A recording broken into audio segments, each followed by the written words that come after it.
الفتاح المنان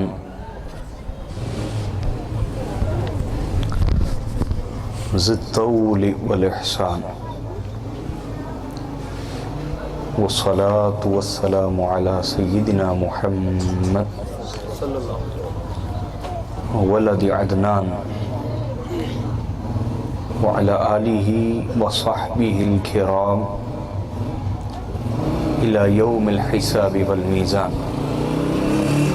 أما بعد فأعوذ بالله من الشيطان الرجيم. بسم الله الرحمن الرحيم. وإذ ابتلى إبراهيم ربه بكلمات فأتمهن قال إني جاعلك للناس إماما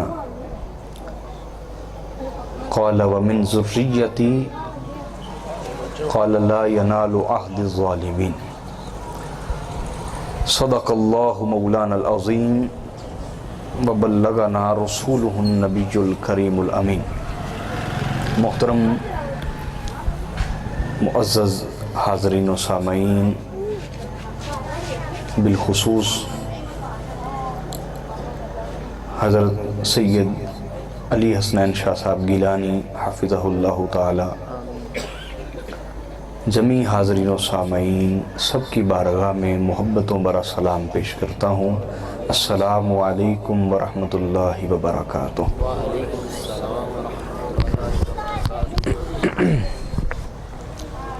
اللہ رب العزت کا عظیم احسان اور فضل ہے جس کی توفیق کے ہاتھ سے ہم سب آج کی اس محفل میلاد مصطفیٰ صلی اللہ علیہ وسلم میں حاضر ہیں. یہ جو ہلکی سی بیکو آ رہی ہے نا، یہ ختم کریں اور آواز سادہ اور خوبصورت کر دیں اور اونچی بھی کر دیں تھوڑی سی. حاضرین محترم، میں ابھی رستے میں تھا تو مجھے معلوم ہوا کہ انتظامیہ نے اس موضوع پہ گفتگو کے لیے کہا ہے. تو مجھے پہلے علم نہیں تھا، ورنہ میں اس کی تیاری کر کے آتا. جو لوگ مجھے سنتے رہتے ہیں انہیں علم ہے کہ جس موضوع پہ میں نے گفتگو کرنی ہوتی ہے اس کے لیے میں خوب تیاری کر کے آتا ہوں. تو انشاءاللہ اللہ زندگی رکھے میری بھی آپ کی بھی، اس موضوع پہ بھی انشاءاللہ گفتگو کریں گے. اس چیز کی کمی میں نے اپنی زندگی میں بہت دیکھی ہے کہ آنے والے خطیب کو جو موضوع دیا جائے وہ اس پہ گفتگو ہی نہیں کرتا، یا کرتا ہے تو بے سند واقعات اور غیر متعلق شعر و شاعری کر کے دو چار نعرے لگوا کے مجمع میں اونچی ساری سبحان اللہ کہلوا کے چلتا بنتا ہے. وہ جو موضوع سمجھنے آئے تھے لوگ، اس کے متعلق انہیں قرآن کیا کہتا ہے، احادیث کیا کہتی ہیں، اور سلف صالحین جو ہمارے بزرگ ہیں، ائمہ ہیں، ان کا عقیدہ کیا ہے، وہ پتہ ہی نہیں چل پاتا. تو یہ آپ اس کو ٹیسٹ کر سکتے ہیں، اس کو آپ چیک کر سکتے ہیں. اگر آپ کو میری بات پہ یقین نہ آئے، کوئی ایک موضوع رکھ لیں، اس پہ آپ 100 خطیبوں کو بلا لیں، بڑے بڑے مشہور خطیب نامور جو مکا کر کے آتے ہیں، 40 50 ہزار، 70 ہزار تک، لاکھ روپے تک ریٹ ہیں، آپ جانتے ہیں. تو ہمارا تو ایسا کوئی طریقہ نہیں ہے نا کہ مکا کر کے آنا. جی تو پھر بھی یہ محنت کیوں کرتا ہوں گھنٹوں لگا کے؟ یہ صرف اس لیے کہ اللہ کی بارگاہ میں سرخرو ہو سکوں، کہ جو میرا فریضہ ہے میں اس کے لیے جہاں تک ہو سکے محنت کروں. اس کو میں نے پیشہ نہیں کہا، اس کو پیشہ کہا. تبلیغ پیشہ نہیں ہے، یہ فریضہ ہے، اوبلیگیشن ہے، فریضہ ہے. نہ یہ کمانے کا پیشہ ہے، نہ نام بنانے کا پیشہ ہے، بلکہ یہ عظیم فریضہ ہے. عظیم بولیے، فریضہ ہے، اوبلیگیشن ہے، عظیم فرض ہے. فریضہ ذمہ داری، بہت سخت اور کٹھن ذمہ داری. فریضہ ذمہ داری کو کہتے ہیں. تو آپ چیک کر سکتے ہیں 100 بڑے نامور خطیبوں کو بلائیں، کوئی ایک موضوع رکھ لیں، اس کے اوپر ان کی گفتگو ریکارڈ کریں آپ، اور بعد میں تسلی کے ساتھ سنیں کہ اس نے آپ سے 60-70 ہزار ویسے لے لیے ہیں، لاکھ روپے آپ نے ویسے پھینک دیا اس کے اوپر، وہ دے کے کیا گیا آپ کو بدلے میں؟ کیا سکھا کے گیا؟ شعر و شاعری، بے سند واقعات اور بے سند تفسیریں کیا سکھا کے گیا؟ تو پھر آپ کو معلوم ہو جائے گا کہ شاید یوں لگتا ہے کہ علم اٹھ کے ہی رہ گیا، شاید۔ تو میں اس چیز کی بہت کمی محسوس کرتا ہوں، اور اللہ کی توفیق سے کوشش کرتا ہوں کہ میں جس موضوع پہ گفتگو کروں کچھ نہ کچھ قرآن و سنت سے آپ کو سکھاؤں، تاکہ کم از کم آپ یہ شاکی نہ ہوں، شکوہ نہ کریں کہ ہمیں قرآن کیا کہتے ہیں اس موضوع کے متعلق، احادیث کیا کہتی ہیں، اکابرین جو ہمارے اکابر ہیں، اکابرین ان کا عقیدہ کیا ہے، وہ کیا کہتے ہیں، اس کا ہمیں نہیں بتایا گیا۔ کم از کم یہ شکوہ نہ کیا جائے۔ میری بات سمجھ گئے ہیں؟ تو آج کا موضوع سننے کے لیے تیار ہیں جی؟ آخر تک لوگ، یہ مجھے نقیب صاحب نے بھی شکوہ کر دیا ہے اور نعت خان صاحب نے بھی شکوہ کر دیا ہے کہ لوگ کوئی تعاون نہیں کر رہے، کوئی ذوق نہیں دکھا رہے۔ میں کہا چلو کوشش کریں گے کہ تھوڑا سا ذوق ڈیولپ ہو جائے، بلند ہو جائے۔ تو ذوق کے ساتھ سنیں گے، بولیے آخر تک۔ اب میں داد مانگتا نہیں ہوں، کوشش کرتا ہوں کہ ایسی بات سناؤں جس سے آپ کے دل سے داد نکل آئے۔ تو یہ آپ ذوق کے ساتھ بیٹھیں گے تو انشاءاللہ میں پوری سمجھانے کی کوشش کروں گا، آسان سے آسان سمجھانے کی کوشش کروں گا انشاءاللہ۔ تو آج کا جو میرا موضوع ہے وہ ہے نسب مصطفیٰ صلی اللہ علیہ وسلم کی فضیلت، یعنی حضور علیہ الصلوۃ والسلام کہ جو آباء و اجداد ہیں، جس نسل سے آقا تشریف لائے اور پھر حضور کی ولادت ہوئی، وہ سارے نسب کی فضیلت کیا ہے، وہ سارے نسب کی بولیے فضیلت کیا ہے، یہ آج کا موضوع ہے۔ کیونکہ آپ کو معلوم ہے کہ پیچھے 1-2 سالوں میں بہت فتنہ اٹھا نبی علیہ الصلوۃ والسلام کے والدین کریمین کے ایمان کے متعلق، اور افسوس کی بات یہ ہے کہ حضور علیہ الصلوۃ والسلام کے والدین کے ایمان کے بارے شک و شبہ پیدا کرنے والے بھی کلمہ پڑھ رہے ہوتے ہیں، نبی علیہ الصلوۃ والسلام کی ذات کے ادب، تعظیم اور تکریم کے متعلق بھی شک پیدا کرنے والے کلمہ پڑھ رہے ہوتے ہیں، حضور علیہ الصلوۃ والسلام کی اہل بیت، آل پاک، اولاد پاک، ان کے متعلق بھی ذہنوں میں شک پیدا کرنے والے لوگ کلمہ پڑھ رہے ہوتے ہیں، نبی علیہ الصلوۃ والسلام کے صحابہ کرام، خدام، ان کی تعظیم تکریم کے متعلق شک پیدا کرنے والے لوگ بھی کلمہ پڑھ رہے ہوتے ہیں۔ تو ایک عام انسان کے لیے بہت بڑا امتحان ہے ایمان کے متعلق کہ اس نے ان فتنوں میں اپنا عقیدہ مضبوط کیسے رکھنا، بہت امتحان ہے، خصوصاً اس دور میں، جس دور میں ہر انسان کو تقریر کرنے اور ہر انسان کو اپنا عقیدہ پھیلانے کی کھلی اجازت مل چکی ہے۔ سوشل میڈیا آپ جانتے ہیں کس قدر ہر چیز کو اجازت دیتا ہے کہ وہ پھیلنا شروع ہو جائے۔ مجھ سے اکثر لوگ ناراض رہتے ہیں اس وجہ سے جب میں یہ بات کرتا ہوں کہ MNA MPA بننا ایک دنیاوی منصب ہے، اللہ کی نظر میں ایک حقیر سا منصب ہے، لیکن اس کے لیے بھی آپ کی حکومت نے شرط لگائی ہے کہ BA پاس ہو۔ کیا ہو جی؟ بولیے BA پاس۔ تو MNA کی کرسی پہ بیٹھنے کے لیے BA پاس ہونا ضروری ہے، MPA کی کرسی پہ بیٹھنے کے لیے BA پاس ہونا۔ یہ جو منبر رسول ہے، رسول اللہ کی کرسی ہے، یہاں بیٹھنے کے لیے کوئی شرط ضروری نہیں ہے۔ بولیے اگر اس بات پر کوئی ناراض ہوتا ہے تو میں اس سے گزارش کروں گا آپ ناراض کیوں ہو رہے ہیں، غور تو کریں، میں غلط بات تو نہیں کہہ رہا، کچھ نہ کچھ شرائط تو ہونی چاہیے نا، بولیے۔ لیکن افسوس کے ساتھ اس کے لیے کوئی شرط نہیں، اس کے لیے کوئی شرط، گدی نشین بننے کے لیے کوئی شرط نہیں اور منبر پہ بیٹھنے کے لیے کوئی شرط نہیں۔ تو افسوس ہے ہمارے اوپر کہ ہم نے اپنے دین کے معاملے کو اس قدر ہلکا سمجھ لیا، اتنا خفیف سمجھ لیا۔ تو یہ ہماری کمزوری ہے۔ کس کی کمزوری بولیے؟ یہ ہماری عوام کی کمزوری ہے کہ جس کو آپ سننے جا رہے ہیں، جس سے آپ دین سیکھنے جا رہے ہیں، آپ کو یہ بھی تو غور کرنا چاہیے نا وہ اپنے شعبے میں ماہر بھی ہے یا نہیں۔ کیوں بھائی؟ دوائی لینے کے لیے ماہر ڈاکٹر ڈھونڈتے ہیں، اسپیشلسٹ ڈھونڈتے ہیں، صحت کے بارے، جسمانی صحت کے بارے فکر مند رہتے ہیں، لیکن ایمان کی صحت کے بارے فکر مند نہیں رہتے۔ یہ کیسا رویہ ہے؟ میری بات آپ کو سمجھ آ رہی ہے آخر تک؟ تو جس طرح اپنی جسمانی صحت کے بارے فکر مند رہتے ہیں، ہمیں اپنے ایمان کی صحت کے بارے بھی غور و فکر کرنا چاہیے۔ سمجھ آ رہی ہے؟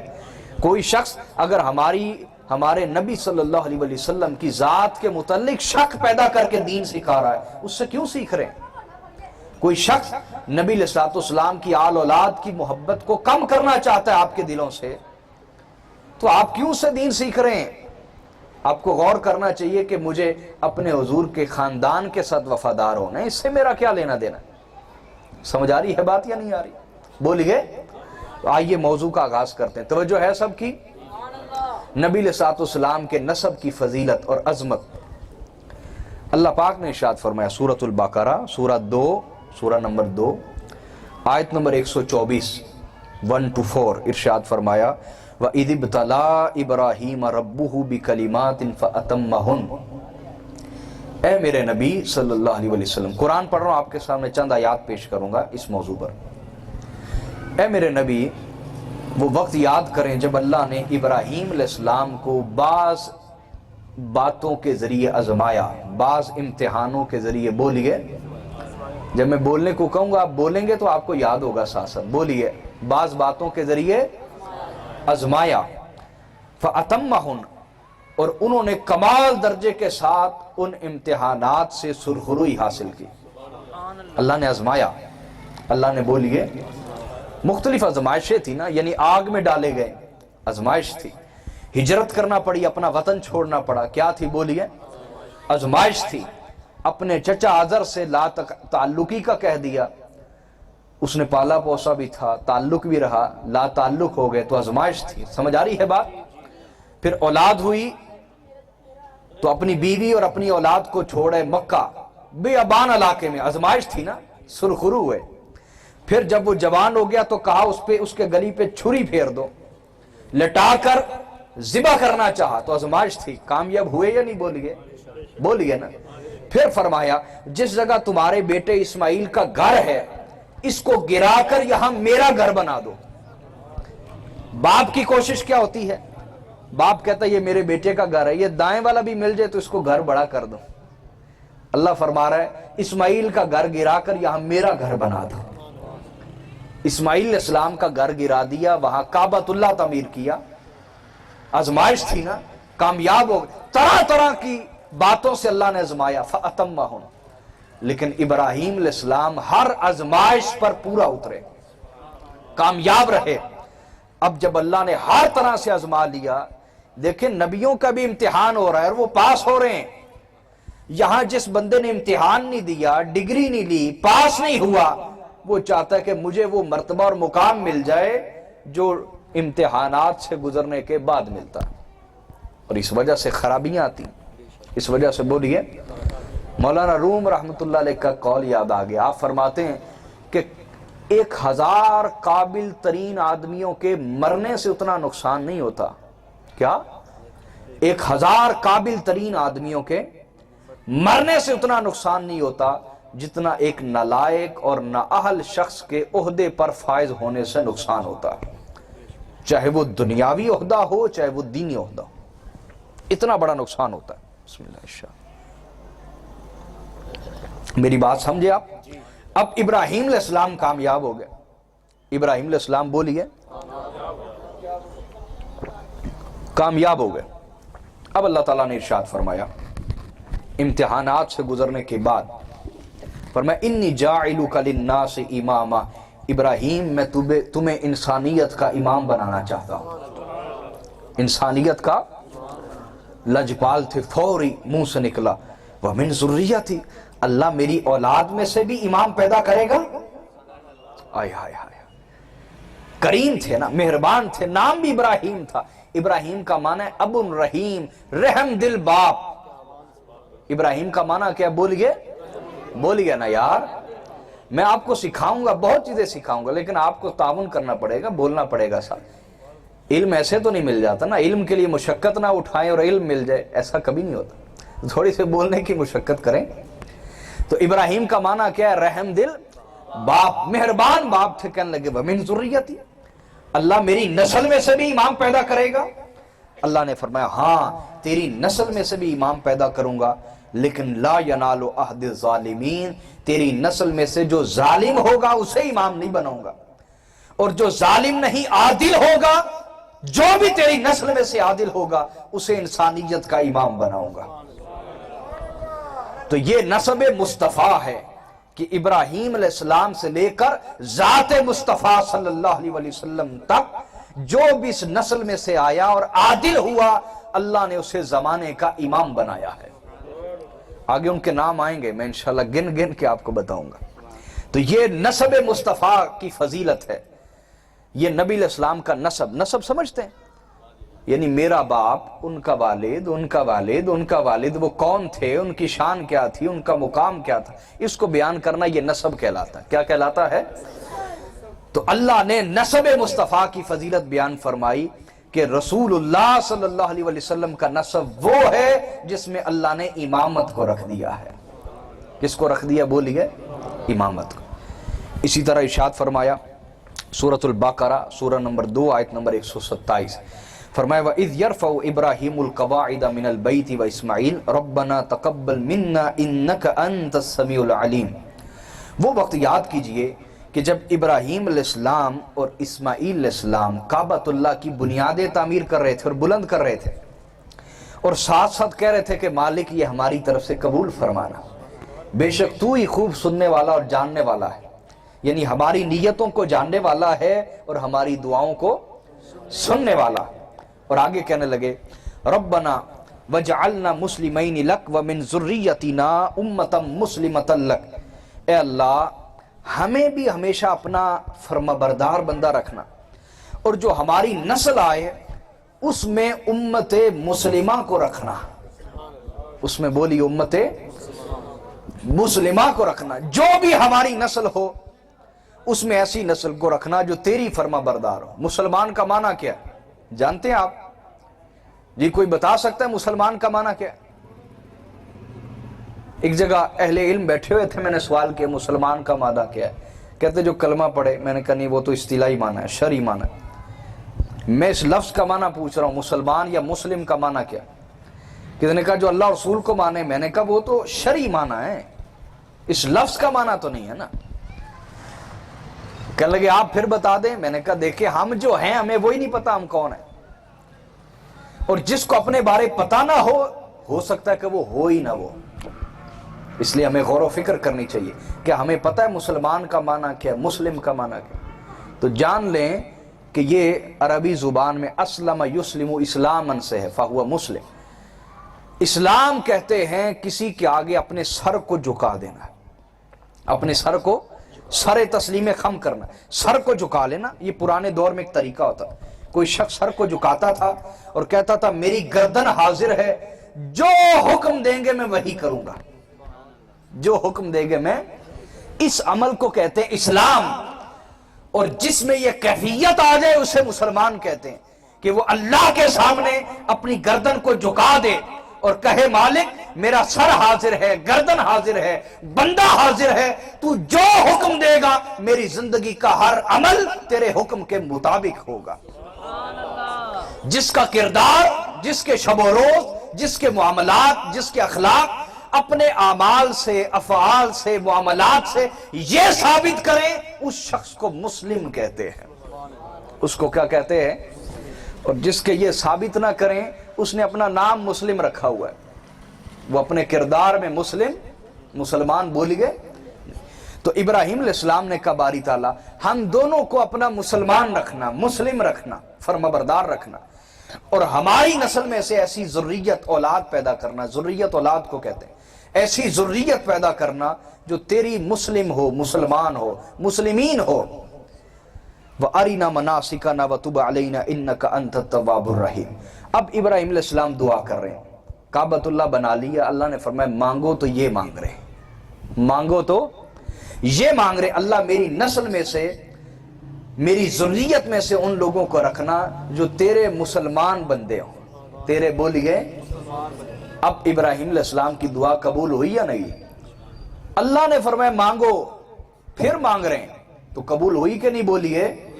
تو اس سے کیا پتہ چلتا ہے کہ ابراہیم علیہ السلام کی نسل میں حضرت ابراہیم سے لے کر ذات مصطفیٰ تک ہمیشہ ایسی نسل باقی رہی جو مسلمان تھی اور صرف اللہ کی فرما بردار تھی. تو قرآن نے نسب مصطفیٰ کی شان بیان کی ہے. قرآن نے نبی علیہ الصلوۃ والسلام کے آباء و اجداد کی شان کو بیان کیا ہے، اور ان کی سب سے بڑی شان یہ ہے کہ وہ توحید میں تھے، مسلمان تھے اور اللہ کے فرما بردار بندے تھے. یہ قرآن نے نسب مصطفیٰ کی شان بیان کی. اسی طرح ارشاد فرمایا اللہ رب العزت، بہت ساری آیات میں بس مختصر کر رہا ہوں، احادیث کی طرف آ رہا ہوں. اللہ نے ارشاد فرمایا سورہ توبہ سورہ نمبر 9 آیت نمبر 28. ارشاد فرمایا یا ایھا الذین آمنوا انما المشرکون نجس. اے ایمان والو، بے شک جو مشرک ہیں یہ سراسر ناپاک ہیں. انما حصر کے لیے آیا، انما المشرکون نجس، یہ سراپا نجاست ہیں. جو مشرک ہیں بہت ناپاک ہیں، سراسر ناپاک ہیں. تو اللہ نے مشرکوں کو کیا قرار دیا؟ یہ کیا ہیں؟ بولیے. مجھے نہیں آواز ہے. کیا ہیں؟ بولیے. ناپاک. کیا قرار دیا اللہ نے؟ بولیے. ناپاک قرار دیا کہ یہ ناپاک ہیں. کیا ہیں؟ ناپاک. ناپاک ان کو قرار دیا. اب سنیے، آگے روایات آئیں گی، حدیث میں ان کے ساتھ ملاؤں گا. اللہ نے فرمایا کہ یہ مشرک ناپاک ہیں، ان کو اجازت نہیں ہے اس سال کے بعد کہ یہ حرم کعبہ کے قریب آئیں. حرم کعبہ کے جو مسجد حرام ہے اس کی حدود کے قریب ہیں، مشرکوں کو اجازت نہیں. مشرکوں کو بولیے اجازت. بولیے. تو وہ گھر اللہ کا، وہ مسجد جس کو تاجدار کائنات صلی اللہ علیہ وسلم نے مسجد حرام بنایا، تو مصطفیٰ جس کو مسجد حرام بنا رہے ہیں، اللہ فرما رہا ہے کوئی ناپاک مشرک اس کے قریب نہ آئے. تو وہ ذات مصطفیٰ جس کے حرم میں رہی، یہ جسم بھی تو ایک حرم ہے نا، وہ نور مصطفیٰ جس حرم میں رہا وہ حرم ناپاک کیسے ہو سکتا ہے؟ کہ وہ پاک نور جس حرم میں جاتا رہا. تو قرآن بیان کر رہا ہے کہ جس مسجد کو مصطفیٰ نے حرام قرار دیا، مسجد حرام کعبۃ اللہ، اس کے قریب کوئی ناپاک مشرک آنا چاہیے نہیں. تو ذات مصطفیٰ صلی اللہ علیہ وسلم جسے پاک قرار دے دیں اس کے پاس کوئی ناپاک نہیں آ سکتا. اور خود ذات مصطفیٰ جن حرموں سے گزر کے آیا ہے، نور مصطفیٰ جن حرموں سے گزر کے آیا ہے، تو اشارت النص، قرآن کی جو یاد رکھ لے، قرآن کی جو بھی آیت ہوتی ہے اس کا ایک عبارتاً معنی ہوتا ہے کہ اشارتاً معنی ہوتا ہے. مثلا مثال دے رہا ہوں، یہ کہا جائے کہ سچ بولنا بہت بڑی نیکی ہے، یہ عبارت ہے، یہ عبارتاً معنی ہے. اور اس سے اشارتاً معنی خود بخود سمجھ آ جائے گا کہ جھوٹ بولنا بہت بری صفت ہے. سمجھ آ گیا کہ نہیں آ گیا؟ بولیے. یہی قرآن کی تفسیر کا اصول ہوتا ہے، ایک عبارت النص اور ایک اشارت النص. عبارتاً معنی ہوتا ہے، اشارتاً معنی ہوتا ہے. تو عبارتاً معنی یہ ہے کہ کوئی مشرک مسجد حرام کے قریب نہیں آ سکتا، اور اشارتاً معنی یہ ہے کہ لوگوں یہ مصطفیٰ، یہ ذات رسول جس حرم سے گزر کے آیا ہے وہ ناپاک نہیں ہے بلکہ پاکوں کے بھی پاک ہے. اسی طرح یہ نسب مصطفیٰ کی فضیلت اللہ نے بیان کی. آگے میں حدیث لاؤں گا اس آیت کی تفسیر میں، آپ کو سمجھ آ جائے گا معنی. اسی طرح اللہ نے بیان فرمایا سورہ توبہ سورہ نمبر 9 آیت نمبر 128.